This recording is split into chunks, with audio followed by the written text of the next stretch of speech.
আমি তো তাকে চিনি না। নাম পরিচয় কিছুই জানেন না? নাম বলেছিলেন সিয়াম, যতটুকু মনে পড়ছে। আর পরিচয়? যে ভার্সিটির মেয়েকে নিয়ে প্রতিবেদন তৈরি করেছি, সেই ছেলেটাও সেই ভার্সিটির। রাবির তখন অবাক হয়, জিজ্ঞেস করে, আর কিছু জানেন আপনি তার ব্যাপারে? না স্যার। ঠিক আছে, তবে ভবিষ্যতে আর কোনোদিন কারো অনুমতি ব্যতীত তাকে নিয়ে খবরের কাগজে কিছু লিখবেন না, বুঝতে পেরেছেন? জি স্যার। রাবির উঠে দাঁড়ালেও বস বলে, কিছু খেয়ে নিন, এইভাবে খালি মুখে চলে যাচ্ছেন। রাবির এক পলক তার দিকে চেয়ে বলে, আমি আপনার বাড়ির মেহমান নই যে খেয়ে যেতে হবে, আসছি। রাবির মিহুলকে কল দিচ্ছে, কিন্তু রিং বাজলেও কল রিসিভ হচ্ছে না। বেশ অনেকক্ষণ পর মিহুল ওয়াশরুম থেকে বেরিয়ে আসে। একটা লম্বা সময় ধরে শাওয়া নিয়েছে সে, ভেজা চুল ভালোভাবে মুছিয়েও নি। আয়নার সামনে দাঁড়াতেই নিজেকে দেখে ভাবনায় পড়ে। কাল রাতের কথা মনে হয়। রাবিরের শরীরের উষ্ণতা গায়ে যেন এখনো মিশে আছে তার। খানিক লজ্জা পায়, ঠোঁট চিপে হাসে। তখনই ফোনটা তার আবার বেজে ওঠে। উকি দিয়ে স্ক্রিনে নেতা সাহেব নামটা দেখতে দ্রুত কল রিসিভ করে সে। রাবির জিজ্ঞেস করে, কোথায় ছিলেন এতক্ষণ? শাওয়ার নিচ্ছিলাম। রাবির ঘড়ির দিকে চেয়ে বলে, বিকেল 5টায়? হ্যাঁ, আজকে একটু ঘর দর পরিষ্কার করেছি তো, তাই একেবারে সব করে এখন শাওয়ার নিয়েছি। খেয়েছেন? না, এখন গিয়ে খাবো। আপনি খেয়েছেন? জি, আমি সবকিছু সময় মতো করি। মিহুল তখন ভ্রুকুচকে বলল, আপনি কি আমাকে খোঁচা দিতে চাইছেন নাকি? না, আমার এসব খোঁজাখুঁজির অভ্যেস নেই। একটা জরুরি কাজে ফোন দিয়েছিলাম। জি বলুন। সিয়াম নামে কাউকে চিনেন? মিহুল অল্প অবাক হয়, বলে, জি, ও তো আমার ফ্রেন্ড। কেন? আপনার নামে প্রতিবেদন ওই লিখিয়েছে। কি? মিহুল চমকে যায়, বলে, না, ও এমন কিছু করলে তো আমাকে বলতো। আমি আজকে সেই রিপোর্টারের সাথে কথা বলে এসেছি মেহুল। উনি আমাকে এই নামটাই বলেছেন, আর বলেছেন এই ছেলেটা নাকি আপনার ভার্সিটিতেই পড়ে। মিহুল তো বেশ চিন্তায় পড়ে যায়। এমন কিছু হবে সে ভাবেনি। তার ক্লাসের কেউই এই ব্যাপারটা স্বীকার করেনি। আর সিয়াম, এই ছেলেটা হুট করে কেন এসব করতে যাবে? ওর সাথে তো খুব বেশি ঘনিষ্ঠ সম্পর্কও তার নেই। তাহলে? মিহুলের ভাবনার মাঝেই রাবির বলে, আপনার সাথে আমার কিছু কথা আছে, আমি একটু পরেই আসছি। আবার কি হয়েছে? এসেই সবকিছু বলবো, আপনি গিয়ে এখন আগে খেয়ে নিন। রাবির এই বলে কল কেটে দেয়। মেহুলের চিন্তার মাত্রা এবার দ্বিগুণ হয়। রাবির আর কি বলতে চায়? এমন কি কথা যার জন্য সে নিজেই এখানে চলে আসছে? আবার গুরুতর কিছু হয়েছে নাকি? উফ, একটার পর একটা ঝামেলা যেন লেগেই যাচ্ছে। আজকাল একটুও শান্তি পাচ্ছে না সে। আর এই সব হলো একজন নেতা সাহেবকে বিয়ে করার সাইড ইফেক্ট। মিহুল রাবিরের দিকে এক গ্লাস পানি এগিয়ে দেয়। রাবির গ্লাসের পানিটা ঢকঢক করে গিলে গ্লাসটা সাইড করে রাখে। রাবিরের চোখ মুখ দেখে মিহুলের মনে হচ্ছে আবার নিশ্চয়ই সিরিয়াস কিছু হয়েছে। মিহুল তাকে প্রশ্ন করতেও ভয় পাচ্ছে, আবার অস্থিরতায় চুপ থাকতেও পারছে না। তবে রাবির নিজে থেকে এক সময় তার মৌনতা কাটালো। গলা ঝিরে বলল, সিয়ামের সাথে কি আপনার খুব ভালো সম্পর্ক? মিহুল অবাক হলো। স্বাভাবিক স্বরে বলল, ও আমার জাস্ট ক্লাসমেট। রাবির সেই কথার বিপরীতে কিছু বলল না। তার ফোন বের করে একটা ছবি মিহুলের দিকে এগিয়ে দিয়ে বলল, এই ছেলেটাকে? মিহুল মনোযোগ দিয়ে ছবিটা দেখে। সঙ্গে সঙ্গেই বুঝে উঠতে না পারলেও পরক্ষণেই সেদিনের কথা মনে পড়ে, যেদিন সে সাদরাজের সাথে রেস্টুরেন্টে বসেছিল। সে বলল, তো সিয়াম না? তাহলে কে? রাবিরের কাট কাট গলার এই প্রশ্নে মেহুল বেশ বুঝতে পারছে যে সে যে ছবিটাকে ইতিবাচক চোখে দেখেনি, তাই সে ঠোঁট চেপে হাসে। পরে স্বাভাবিক গলায় বলে, উনিই হলেন সেই ব্যক্তি যিনি আমার বাবাকে রক্ত দিয়েছিলেন। একদিন হুট করেই ওনার সাথে দেখা হয়েছিল। পরে উনি কফির অফার করেন, তাই 1 কাপ কফি খেতে গিয়েছিলাম। কিন্তু এই ছবিটা কে তুলেছে? যে তুলেছে সে নিশ্চয়ই আপনার শত্রু। আর এই লোকটার নাম কি? কোথায় থাকেন বা কি করেন উনি? উনি একটা প্রাইভেট কোম্পানিতে জব করেন, আর ওনার নাম... বাবা, আজকে কিন্তু আর যেতে পারবেন না, আমাদের এইখানেই থাকবেন। মিহুল নাম বলার আগেই রামিনা বেগম ড্রয়িং রুমে এসে হাজির হলেন। তিনি হেসে কথাটা বললেন। রাবির মৃদু হেসে বলল, রাতে একটা জরুরি মিটিং আছে মা, এখানে আজ থাকাটা কোনোভাবেই সম্ভব না। অন্য একদিন এসে অবশ্যই থাকবো। তাহলে খেয়ে যেতে হবে, আমি সব রান্না করছি। না খেয়ে আজ এখান থেকে বেরোতে পারবেন না। রাবির হেসে বলল। আচ্ছা ঠিক আছে, খেয়েই যাব। রামিনা বেগম রুম থেকে চলে যাওয়ার পর রাবির আবার মিহুলের দিকে চেয়ে শক্ত করে বলল, তো লোকটা সম্পর্কে কি বলেছিলেন জানো? লোকটাকে আমি চিনি না, বড় জোর 2 থেকে 3 বার দেখা হয়েছে, তাও আবার কাকতালীয় ভাবে। কিন্তু এখন কথা হচ্ছে এই লোকের সাথে আমার এই ছবি আপনাকে কে পাঠালো? জানি না, যেই নম্বর থেকে এসেছে সেই নম্বর এখন বন্ধ। তবে যেই কাজটা করেছে সে নিশ্চয়ই আরো বড় কোনো চাল চালছে। আর এই লোকের ব্যাপারেও আমার সব ইনফরমেশন বের করতে হবে। এই 2 থেকে 3 বার একই মানুষের সাথে দেখা হওয়াটা কি শুধুই কাকতালীয় নাকি অন্য কিছু? কিন্তু আপনি লোকটাকে কোথায় পাবেন? এই কাজের দায়িত্ব আমার। আপনি লোকটার নাম কি যেন বলেছিলেন? মিহুল একটু ভেবে বলল, সাদরাজ আহমেদ মেবি। রাবিরের চোখ মুখ নিমেষেই কুঁচকে যায়। বিস্ময় হতভম্ব সে জিজ্ঞেস করে, কি তার নাম সারাজ আহমেদ? আপনি শিওর? হ্যাঁ, এখানে শিওর না হওয়ার কি আছে, আমার তো ওনার সাথে কথাও হয়েছে। রাবিরের মাথায় রক্ত টকবক করছে জানো, রাগে শরীর রিরি করছে। সাদরাজের এত বড় কলিজা হয় কি করে? রাবিরের তো কিছু মাথায় আসছে না। এই লোকটার কত বড় বুকের পাটা, সে সব ছেড়ে ছুড়ে শেষে কিনা রাবির খানের কলিজায় হাতিয়েছে। এই হাত কি আর অক্ষত থাকবে? না, কখনোই না। শুধু এই হাত না, এই হাতের মালিকও আর বেশি দিন অক্ষত থাকবে না। রাবির চোয়াল শক্ত করে মিহুলের হাত থেকে ফোন নেয়, তারপর আরেকটা ছবি বের করে, মিহুলের চোখের সামনে ধরে বলে, এই লোকটার কথাই বলছিলেন?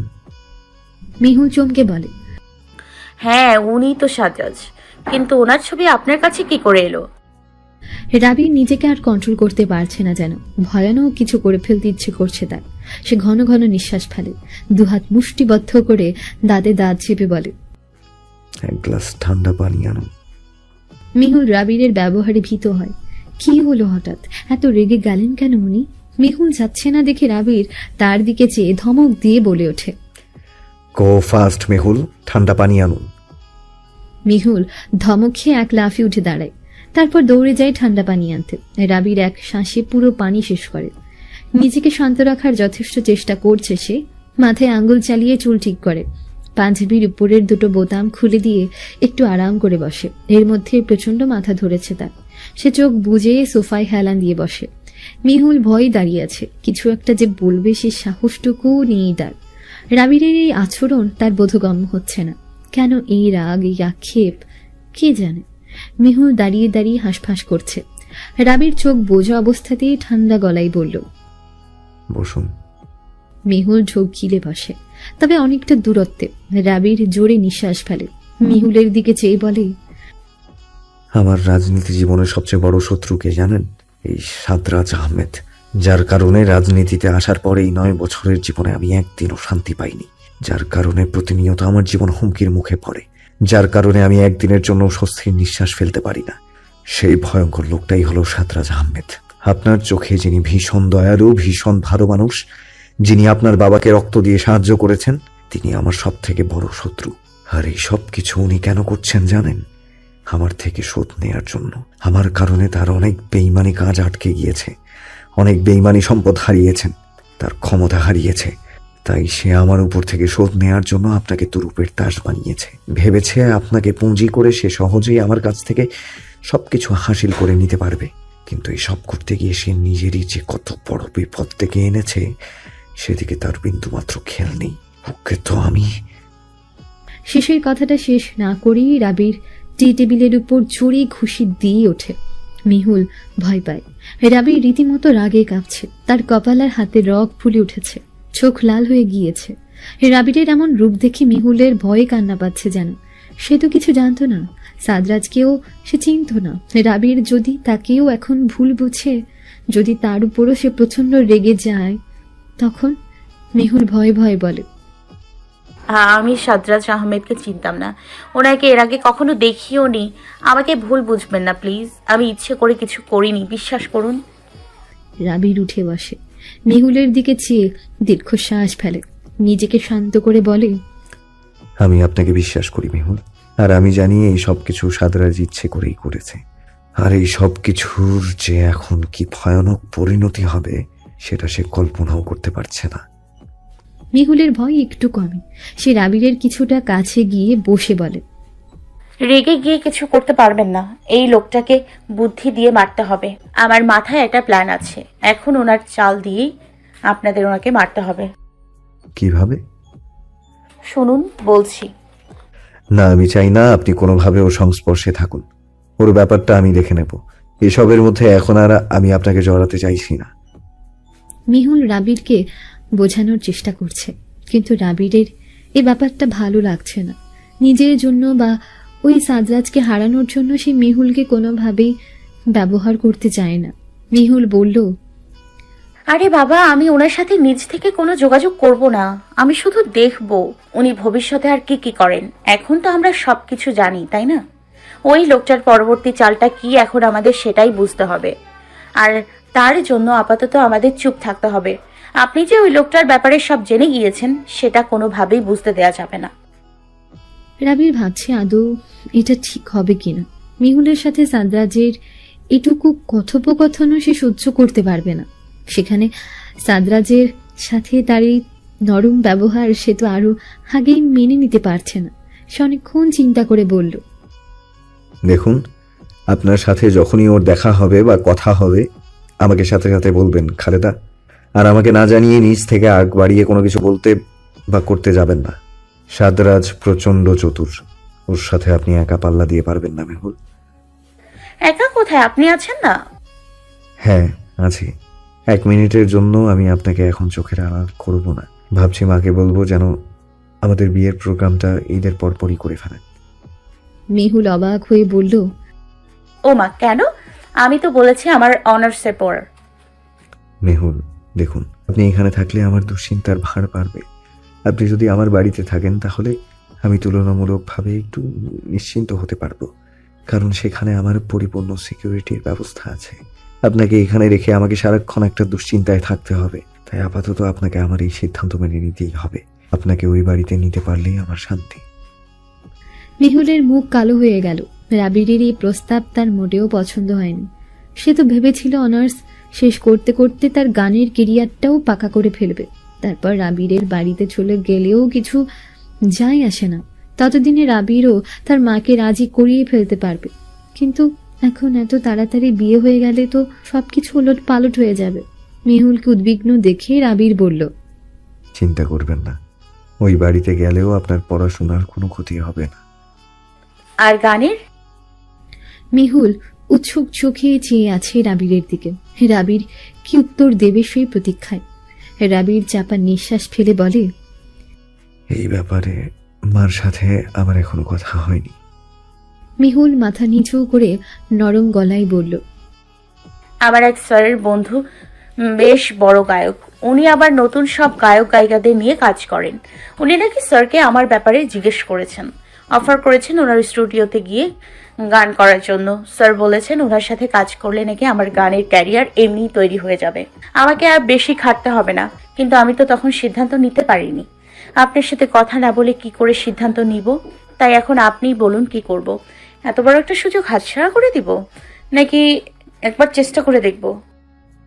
রাবির মেহুলের মুখের দিকে তাকায়। মেয়েটার চোখে মুখে এত উৎসাহ দেখে তার খুব খারাপ লাগছে।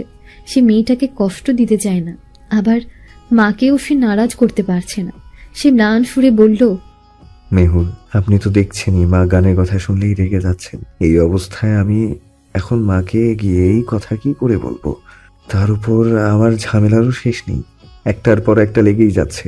এসবের মাঝে আপনার এই গানের ব্যাপারটা আমাকে আরো বেশি দুশ্চিন্তায় ফেলছে। আচ্ছা, যদি এখন আমি বলি গানটাকে ছেড়ে দিন, অন্য কিছু নিয়ে ক্যারিয়ার করার স্বপ্ন দেখুন, তখন আপনি পারবেন? জানি পারবেন না, কষ্ট হবে। তেমনি এখন যদি আপনি বলেন আপনি আমার মায়ের কথাকে দাম না দিয়ে আমাকে সাপোর্ট করুন, তাহলে বলবো সেটাও আমি পারবো না। আপনি বা মা কাউকে আমি কষ্ট দিতে পারবো না। এখন দুজনকেই ভালো রাখতে এইটুকু কঠোর আমাকে হতেই হবে মেহুল। মেহুল অন্যদিকে মুখ করে বসে। ফিচিল গলায় বলে, গান গাইতে দেবেন না সেটা সরাসরি বলতেই পারেন, এত ভনিতা করার দরকার নেই। আপনি রাগ করলেও এই মুহূর্তে আমার আর কিচ্ছু করার নেই। মা রাজি হবেন না জানি আমি, তাও আমি আবার কথা বলবো। তবে আগের বারের মতো এখনো বলছি, মা রাজি না হলে আমি মায়ের বিরুদ্ধে যেতে পারবো না। সেটা তো আমিও করতে বলছি না। যেখানে আমার মা বাবাই আমাকে সাপোর্ট করছেন না, সেখানে আপনি তো আরো দূরের মানুষ। এ বলে মেহুল উঠে নিজের রুমে চলে যায়। তবে এই কথাটা রাবিরের প্রচন্ডভাবে মনে লাগে। সে মিহুলের দূরের মানুষ, এত কিছু করেও সে মিহুলের কাছের মানুষ হতে পারল না। এর থেকে ব্যর্থতার আর কি হতে পারে? মিহুলের বাবা রাবিরের সাথে ড্রয়িং রুমে বসে কিছুক্ষণ কথা বলেন। তিনি এখন অনেকটাই সুস্থ। রাবির ওনার সমস্ত চিকিৎসার দায়ভার নিয়েছে। যদিও এই কথা এখন অবধি উনি জানেন না, জানলে হয়তো আত্মসম্মানে লাগতো। যতই হোক মেয়ের জামাই তো, আর সেই জন্যই মিহুলও আর ওনাকে কিছু বলেনি। ড্রয়িং রুমে রাবির তখন একাই ছিল, কারোর সাথে ফোনে কথা বলছিল। রামিনা বেগম ব্যাপারটা খেয়াল করেন। তিনি মিহুলের রুমে গিয়ে দেখেন মিহুল কেউ একজনের সাথে ফোনে খুব ঝগড়া করছে। তার কথার ধরনই তিনি সেই ব্যক্তিটাকে চিনতে পারছেন না, তাই তিনি দাঁড়িয়ে ব্যাপারটা বোঝার চেষ্টা করেন। এর কিছুক্ষণের মাঝেই মিহুল কল কেটে দিয়ে ফোনটা বিছানার উপর ছুঁড়ে মারে। পরে দরজায় মাকে দেখে ব্যাখ্যা করতে থাকে কি হয়েছে না হয়েছে। মা, এই খবরের কাগজে এসব কে লিখেছে জানো? আমাদের ক্লাসের সিয়াম, কিন্তু সে এখন কোনোভাবেই ব্যাপারটা স্বীকার করছে না। তাই এখন ওকে কল দিয়ে খুব ঝেড়েছি। ওর জন্যই তো আমাকে এত কথা শুনতে হয়েছিল। জামাই ওই রুমে একা, আর তুই ওই রুমে বসে বসে ঝগড়া করছিস? মিহুল বিরক্ত চোখে তাকায়। সে কি বলল আর তার মা কি বলছে? মানে সবকিছুর মধ্যেই ওনাকে ওনার জামাইকে টেনে আনতেই হবে। মিহুল ধপ করে বিছানায় বসে বলে, তো ওনাকে ওইখানে বসে বসে শোক পালন করতে কে বলেছে? এই রুমে আসলেই তো পারেন, নাকি এই রুমে আসতেও ওনাকে এখন দাওয়াত দিয়ে আনতে হবে? রামিনা বেগম চেতে মেয়ের মাথায় চাটি মেরে বলল, চাটাং চাটাং কথা না বললে হয় না। না, যা, জামাইকে গিয়ে তুই বলে রুমে আন। কতদিন পরপর ছেলেটা আসে, তাও যদি উনি একটু দাম দিত। না চাইতেই এমন হিরো পেয়ে গিয়েছ তো, তাই মূল্য নেই। হীরা যখন হারাবে তখন বুঝবে তার কি মূল্য। মিহুল উঠে দাঁড়িয়ে দুহাত জোর করে মায়ের সামনে মাথা নুয়ে বলে, ক্ষমা করো মা, আমাকে ক্ষমা করো। তোমার জামাইকে এখন থেকে আমি মাথায় করে রাখবো। তাও দয়া করে এইসব ভয়ানক ইমোশনাল কথাগুলো আমাকে আর বলো না, আমার হার্ট অ্যাটাক চলে আসে। রামিনা বেগম চোখ পাকিয়ে তাকাতেই মিহুল এক দৌড়ে রুম থেকে বেরিয়ে যায়। তারপর সে ড্রয়িং রুমের দরজার কাছে যায়। রাবির তখনও ফোনে কথা বলছে আর ব্যস্ত হয়ে রুম জুড়ে পায়চারি করছে। মিহুল দাঁড়িয়ে এক দৃষ্টিতে তার দিকে চেয়ে থাকে, খেয়াল করে তার প্রতিটা অঙ্গভঙ্গি। লোকটার মাঝে আসলেই নেতা নেতা একটা ভাব আছে। সুঠাম দেহের প্রতিটা অংশ যেন জানান দিচ্ছে তিনি কতটা পরিশ্রমী। তার এই চোখে মুখে ভীষণ নিখুঁত গাম্ভীর্যতা তাকে যেন আরো বেশি চমৎকার করে তুলেছে। যেন কোথাও কোনো ভুল নেই, খুব যত্নে গড়া একজন মানুষ। প্রতিটা নারীর কল্পনার পুরুষ হয়তো এমনই, যাকে দেখলেই চোখের তৃষ্ণা মিটবে, তবে মনের তৃষ্ণা কেবল বেরিয়েই যাবে। রাবিরকে খুঁটিয়ে খুঁটিয়ে দেখতে দেখতে আনমনেই তার চোখ রাবিরের ঠোঁটের উপর পড়ে। তার চলমান অস্থির ঠোঁট ছোড়া দেখে মিহুলের চোখ যেন তাতেই আটকে যায়। কেমন অদ্ভুত ঘড়িয়ে যেন আটকে গেল সে। কোনো পুরুষ মানুষের ঠোঁট এত সুন্দর হয় নাকি? ঠোঁট তো কেবল মেয়েদের সুন্দর, তবে রাবিরের বেলায় এই ব্যতিক্রম কেন হলো? আমি জানি আমার ঠোঁট সুন্দর, তাই বলে এভাবে সেই সৌন্দর্য উপভোগ করার মানে হয় না। মেহুল, মেহুল চমকে তাকায়। কি হলো ব্যাপারটা? রাবিরের ঠোঁটের কোণে বাঁকা হাসি দেখে তার আর বুঝতে বাকি রইল না। ইস, কিভাবে হ্যাংলার মতো সে রাবিরের ঠোঁটের দিকে চেয়েছিল। রাবির কি ভাবছে কে জানে। ভীষণ লজ্জায় পড়েছে সে। লজ্জায় কি করবে বুঝতে না পেরে দৌড়ে আবার নিজেই রুমে চলে যায়। মেহুল দরজার সামনে দাঁড়িয়ে আছে। রাবির এখন বেরোবে। সে জুতা পরছিল। জুতা পরা শেষে সে দরজার সামনে আসতে মেহুল সাইড হয়ে দাঁড়ায়। রাবির বাইরে বেরিয়ে আসে। পেছন ফিরে মেহুলের দিকে চেয়ে বলে, আসছি তাহলে, আল্লাহ হাফেজ। মেহুল ইতস্তত স্বরে বলে, আজকে থেকে গেলেও তো পারেন। রাবির ভ্রু উঁচু করে অবাক হওয়ার ভান করে বলে, আপনি আমাকে থেকে যেতে বলছেন? স্ট্রেঞ্জ। জি, যদি মিটিংটা বেশি জরুরি না হয়ে থাকে তবে থেকে যেতে পারেন। এই কথা শুনে রাবির তার দিকে কিছুটা এগিয়ে আসে। মেহুল নিজের জায়গাতে স্থির, রাবিরের দিকে এক খেয়ালে চেয়ে আছে। রাবির আরও কিছুটা অগ্রসর হয়, মৃদু সুরে শুধায়, প্রেমে পড়েছেন মিসেস খান? মেহুল সঙ্গে সঙ্গে চোখ নামায়, তীব্রভাবে মাথা নাড়িয়ে বলে, একদমই না। রাবির হাসে। সে আরো এগিয়ে গিয়ে মেহুলের কপাল ঠোঁট ছোঁয়ায়, কোমল স্বরে বলে, প্রেম কিন্তু ভয়ানক রোগ, এর থেকে বেঁচে থাকবেন, নয়তো এই রোগ কিন্তু মনকে একেবারে নিঃস্ব করে ছাড়ে, বুঝেছেন? আজ আসছি, অন্য একদিন না হয় আপনার এই ইচ্ছে পূরণ করব। আল্লাহ হাফেজ। রাবির ফিরতে মেহুল আবার প্রশ্ন করে, আপনি কখনো প্রেমে পড়েছেন নেতা সাহেব? রাবির ঘুরে তাকায়, কিছুক্ষণ মেহুলের দিকে চেয়ে থেকে জোরে নিঃশ্বাস ফেলে। জি, আপনার নেতা সাহেবও বোধ হয় এই রোগে আক্রান্ত হয়েছে। তার অবস্থা খুব একটা ভালো না, ডাক্তারের শরণাপন্ন হতে হবে বোধ হয়। চিকিৎসা ছাড়া তো বাঁচার কোনো উপায়ও দেখছি না। রাবিরের এই কথাগুলো শুনে মেহুলের কেন যেন লজ্জা লাগে। সে মাথা নিচু করে মেয়ে যাওয়া সুরে বলল, আচ্ছা ডাক্তার দেখিয়ে নিয়েন, এখন যান, আল্লাহ হাফেজ। মেহুল দরজা আটকে দেয়। রাবির মৃদু হেসে সেখান থেকে বেরিয়ে যায়। বারান্দায় দাঁড়িয়ে সে রাবিরের যাওয়া দেখে। রাবিরের গাড়ি যতক্ষণ দেখা গিয়েছে সে বারান্দা থেকে ততক্ষণই যেয়েছিল। রাবিরের গাড়ি দৃষ্টির বাইরে চলে যাওয়ার পর সে রুমের ভেতরে এসে বসে। তখন তাকে রিতা কল দেয়। মেহুল কল রিসিভ করে। রিতা চিন্তিত সুরে জিজ্ঞেস করে, তুই সিয়ামকে কি বলেছিস মেহুল? মেহুলের পুরনো রাগ আবারও তাজা হয়ে ওঠে। সে ক্ষিপ্ত সুরে বলে, তুই জানিস ওই সিয়ামই এসব কিছু করেছে? তোর কি মাথা খারাপ মেহুল? সিয়াম কেন এসব করতে যাবে? এতে সিয়ামের কি লাভ? আর ও যদি এসব করতোই তাহলে তো সে সবকিছু স্বীকারই করতো, তাই না? অযথা কেন তোকে মিথ্যে বলতে যাবে? এই একটা ব্যাপার তো আমিও বুঝতে পারছি না, কিছু একটা তো কারণ আছে। হ্যাঁ, আগে তুই সেই কারণ খুঁজে বের কর, তারপর কারোর উপর দোষ চাপাস। আশ্চর্য, তুই এইভাবে বলছিস কেন? আমি কারোর উপর দোষ চাপাচ্ছি না। এই কথাগুলো রাবির সংবাদপত্রের অফিস থেকে পেয়েছেন। ওনারাই বলেছেন এই সব কিছু সিয়াম নামের একটা ছেলে করেছে, যে আমার ভার্সিটিতেই পড়ে। সিয়াম নামের ছেলে কি আমাদের ভার্সিটিতে আর নেই? ওদের মধ্যেও তো কেউ একজন হতে পারে। রিতা হঠাৎ এত ওভার রিয়েক্ট কেন করছে সেটা মেহুল বুঝতে পারছে না। তাই সে বলল,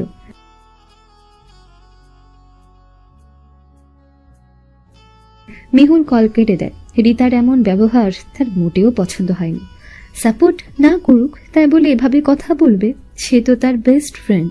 মেহুল মন খারাপ করে রান্নাঘরে যায় কফি বানাতে। রাবির থানায় আসে। পুলিশ অফিসার বলেন, মিস্টার খান, আমরা সেই লোকটিকে পেয়েছি যে আগুন লাগিয়েছে বলে সন্দেহ করা হচ্ছে। রাবির কপালে ভাঁজ ফেলে ফিচেল স্বরে বলে, তাকে এক্ষুনি আমার সামনে এনে সব জিজ্ঞাসাবাদ করুন। আমরা জিজ্ঞাসাবাদের এক পর্ব শেষ করেছি, কিন্তু সে কিছুই স্বীকার করেনি। স্বীকার করেনি? না, সে কেবল একটা কথাই বলেছে সে কিছুই জানে না। এছাড়া আর কিছুই তার মুখ থেকে বের হচ্ছে না। রাবির টেবিলের উপর থাকা পেপার ওয়েটটা ঘোরাতে ঘোরাতে বলে, সোজা আঙ্গুলে ঘি না উঠলে আঙ্গুল বাঁকাতে হয়, আর কিভাবে বাঁকাতে হয় সেটা তো আপনারা খুব ভালো করেই জানেন। এই সত্যটা বের করা আমার জন্য খুব জরুরি। যেভাবেই পারেন ওর মুখ খুলান। ওকে বলতে হবে যে কোনো মূল্যে ওর মুখ থেকে সব সত্যি বের করতেই হবে। যে আমরা আমাদের মতো চেষ্টা চালিয়ে যাব। কতক্ষণ আর চুপ থাকবে? একবার না একবার তো সব স্বীকার করবেই। পরদিন সকালে ভার্সিটিতে একটা ছোটখাটো হইচই লেগে যায়। মেহুল আর সিয়ামের বিশাল ঝগড়া হয়েছে। যদিও সবকিছু প্রথমে সিয়ামই শুরু করেছিল, তারপরেও মেহুলও তাকে ছাড়েনি। রিতা না থাকলে ঝগড়া হয়তো আরো বড় আকার ধারণ করতে পারত। তবে তার জন্যই বড় কোনো ঝামেলা হওয়ার আগে সব বেঁচে গিয়েছে। মেহুল ছোট্ট গাছটা থেকে একটা পাতার টান দিয়ে ছিঁড়ে সেটা টুকরো টুকরো করতে করতে বলল, তুই দেখেছিস ওই অসভ্য ছেলেটা আজকে কি করেছে? ও সবার সামনে এভাবে সিন ক্রিয়েট করে আমাকে অপমানিত না করলেও পারতো। আমার এখন রাগে গা জ্বলে যাচ্ছে। তুইও তো কম বলিসনি। মেহুল ফোঁস করতে করতে রিতার দিকে তাকায়, ক্রোধ নিয়ে বলে, এখনো তুই আমাকেই বলছিস? ওই ছেলেকে তুই কিচ্ছু বলবি না? আজকে আমি ওকে কিছু বলেছিলাম, ও ইচ্ছে করে আমার সাথে এসে লেগেছে। একে তো চুরি, তার ওপর আবার সিনা চুরি। আর এই সবের পরেও তুই ওই ছেলের সাপোর্টই করছিস। কি হয় ও তোর? আমি তোর বেস্ট ফ্রেন্ড, তুই আমার সাপোর্ট করবি? রিতা অন্যদিকে ঘুরিয়ে বলে, বেস্ট ফ্রেন্ড ভুল করলে তার সাপোর্ট করতে হয় না, তাকে বোঝাতে হয়। ও আচ্ছা, এখন তোর মনে হচ্ছে আমি ভুল করছি। আর ওই সিয়াম তোর দুধে ধোয়া তুলসী পাতা, তাই না? ঠিক আছে, আজ সব সরাসরি প্রমাণ হবে। আমি ওই সিয়ামকে নিয়েই ওই সংবাদপত্রের অফিসে যাব, গিয়ে ডিরেক্ট ওই লোকের সাথে কথা বলবো। তাহলেই তো সব সত্যি বেরিয়ে আসবে, তাই না? চল। মেহুল রিতাকে জোর করে টেনে নিয়ে ক্যান্টিনে গেল। সিয়াম তার বন্ধুদের সাথে সেখানেই আড্ডা দিচ্ছে। মেহুল তার টেবিলের সামনে গিয়ে দাঁড়াতেই সিয়াম আবার খেপে যায়। ক্ষিপ্ত সুরে বলে, তুই এখানে আবার কেন এসেছিস? একবার ঝগড়া করে পেট ভরেনি, আবার এসেছিস ঝগড়া করতে। মেহুল রেগে গেলেও কিছু বলে না, নিজেকে শান্ত রাখার চেষ্টা করে বলে, দেখো সিয়াম, তোমার সাথে আমার কোনো শত্রুতা নেই। হয়তো একটা বিষয় নিয়ে ভুল বোঝাবুঝি হয়েছে, কথা কাটাকাটি হয়েছে, এছাড়া আর কিছুই না। তবে আমরা এই ব্যাপারটাকে সলভ করতে পারি। এই যেমন তুমি বলছো তুমি এসব কিছুই করনি, কিন্তু আমি বলছি তুমি সব করেছো। আর আমাদের এসব জানিয়েছেন ওই সংবাদপত্রের রিপোর্টার। এখন আমরা যদি সেখানে গিয়ে সরাসরি তার সাথে কথা বলি, তাহলেই তো সব সত্য বেরিয়ে আসবে। হতেও পারে আমার ভুল হয়েছে, আবার হতেও পারে ওই সংবাদকর্মী আমাদের ভুল ইনফরমেশন দিয়েছে। এই জন্যই আমাদের আগে সেখানে যেতে হবে। কথা না বললে আমরা কিছুই বুঝতে পারবো না। এখন তুমি বলো, তুমি কি করবে? সিয়াম ভাবতে লাগলো, মনে হলো এটাই ঠিক, সরাসরি গিয়ে কথা বলাই ভালো। এতে সে যে কিছু করেনি সেটা সে সহজেই প্রমাণ করতে পারবে। তাই সে রাজি হয়ে গেল। মেহুলও তখন সঙ্গে সঙ্গে তাকে আর রিতাকে নিয়ে চলে গেল সেই সংবাদপত্রের অফিসে। সংবাদপত্রের অফিসের ভেতর ঢুকতে মেহুল সাদরাজের সামনে পড়ে। সাদরাজকে এখানে দেখেই চমকে যায় সে। সাদরাজও হঠাৎ মেহুলকে দেখে থতমত খায়, কি বলবে বুঝতে পারে না। তাও সে মুখে মিকি হাসি এনে বলে, মেহুল, আপনি এখানে? মেহুল ভ্রু কুঁচকে কিছুক্ষণ চেয়ে থেকে বলে, জি, একটা কাজে এসেছি। আপনারও কি এখানে কাজ ছিল? হ্যাঁ, ও হ্যাঁ হ্যাঁ, একটা কাজে এসেছিলাম। আচ্ছা, আপনি কেন এসেছেন? মেহুলের মনে এখন খটকা লাগে। সাদরাজ মোটেও সুবিধের লোক না, সন্দেহের খাতা থেকে তার নামটা একেবারেই বাদ দেওয়া যায় না। তাই সে সরাসরি বলল, আসলে কিছুদিন আগে আমাকে নিয়ে খবরের কাগজে একটা প্রতিবেদন লেখা হয়েছিল, আর এখানের একজন রিপোর্টার বলেছেন সেই প্রতিবেদনটা নাকি আমাদের ভার্সিটির সিয়াম নামের একজন লিখতে বলেছে। কিন্তু এই যে সিয়াম, সে কোনোভাবেই এটা স্বীকার করছে না। তাই এখন এই ব্যাপারটা ক্লিয়ার করার জন্যই আমরা তাকে নিয়ে এখানে এসেছি। সাদরাজ সঙ্গে সঙ্গে মৃদু হেসে বলল, যেখানেও কিছুই করেনি সেখানেও কেন সবকিছু স্বীকার করবে, বলুন। মেহুল, রিতা আর সিয়াম তিনজনই খুব অবাক হয়। মেহুল ভ্রুজোড়া আরও কুচকে বলে, মানে আপনি এসব কেন বলছেন? সাদরাজ তপ্ত শ্বাস ফেলে, মাথার ভেতরে কথা সাজায়, অতবার ধীর সুরে বলে, আসলে মেহুল, এই সবকিছু আমি করেছি, সিয়াম না। মেহুল চেতে যায়, জিজ্ঞেস করে, আপনি করেছেন মানে? রিপোর্টার কি তবে আমাদের মিথ্যে কথা বলেছেন? না, আসলে ঠিক মিথ্যেও না। আমি রিপোর্টারের কাছে আমার নাম সিয়াম বলেছিলাম, যেন আমার পরিচয়টা গোপন থাকে। ভেবেছিলাম এই খবরের পর আপনার অনেক উপকার হবে, আপনি খুব খুশি হবেন। তারপর না হয় কোনো একদিন আপনার কাছে গিয়ে বলবো যে এই সব কিছু আসলে আমি করেছি। আপনাকে এই বলে চমকে দিতে চেয়েছিলাম। মেহুল তখন প্রচন্ড রাগ দেখিয়ে বলে, আর আপনার এসবের জন্য আমাকে কত কিছু ফেস করতে হয়েছে সেই সম্পর্কে আপনার কোনো ধারণা আছে? আমার সম্পর্কে কিছু করার আগে আপনি আমাকে বলবেন না? আমার অনুমতি ছাড়াই সবকিছু করে ফেললেন। আপনার জন্য অযথা আমি সিয়ামকে এত কথা শুনিয়েছি। ওর আর আমার মধ্যে সম্পর্ক খারাপ হয়েছে, আর আপনি এত দিনে আসছেন এই সব কিছু বলতে। সাদরাজ অনুনয়ের সুরে বলে, আমি দুঃখিত, আমি জানতাম না আপনার সাথে এত কিছু যে হবে বা হয়েছে। আসলে সত্যি আমি দুঃখিত। আমি আপনার ভালোর কথা ভেবেই এসব করেছিলাম। আপনার গায়িকা হওয়ার স্বপ্ন, তাই চেয়েছিলাম ছোট্ট একটা সাহায্য করতে পারি কিনা। আমার এই ব্যবহারে আপনার খারাপ লেগে থাকলে আমি সত্যি আন্তরিকভাবে দুঃখিত। প্লিজ আমাকে ক্ষমা করবেন। আর সিয়াম, আমি বুঝতে পারিনি আমার এই মিথ্যে পরিচয় যে আপনার উপর এভাবে প্রভাব ফেলবে। আমি সত্যিই ইচ্ছে করে কিছুই করিনি, তারপরও আমি দুঃখিত। সিয়াম বলল, ঠিক আছে ভাইয়া, সমস্যা নেই। আপনি তো ভালো করতে চেয়েছিলেন, হয়তো ঠিক ওয়েটা বুঝতে পারছিনি। আমি কিছু মনে করিনি। সাদরাজ আবার মেহুলের দিকে তাকায়, মেয়ে যাওয়ার সুরে বলে, আমাকে কি ক্ষমা করা যায় না মেহুল? আমি সত্যিই বুঝতে পারিনি। প্লিজ আমাকে ক্ষমা করে দিন। মেহুল কিছু একটা ভেবে বলল, ইটস ওকে। আপনি আমার ভালো করতে গিয়ে আরো খারাপ করে ফেলেছেন। তবে ক্ষমা যখন চেয়েছেন তখন তো আর কিছু বলা যায় না। তবে ভবিষ্যতে দয়া করে আর এরকম কিছু করবেন না। না না, একদমই না। ক্ষমা যখন করেই দিয়েছেন তখন ব্যাপারটাকে আরো সহজভাবে নেওয়ার জন্য আমরা কিন্তু একটা রেস্টুরেন্টে বসতে পারি, যদি আপনাদের কারোর কোনো আপত্তি না থাকে আর কি। রিতা আর সিয়াম সঙ্গে সঙ্গে সম্মতি জানালো। মেহুল তাদের দিকে রাগি চোখে তাকালেও তারা তাকে পাত্তা দিল না। আর মেহুলও জানে সাদরাজ কেন এসব করছে। সাদরাজের পরবর্তী পদক্ষেপ জানার জন্য তাকে এখন তার সাথে ভালো একটা সম্পর্ক রাখতেই হবে। সেই ভেবে সেও শেষে সম্মতি দিল।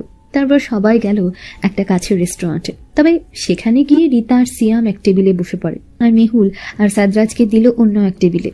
মেহুল তাদের এই কর্মকাণ্ড দেখে বাকরুদ্ধ। ওরা আলাদা কেন বসলো? আশ্চর্য। মেহুল চোখ মুখ কুচকে তাদের দিকে চেয়ে আছে। সাদরাজ তখন জিজ্ঞেস করে,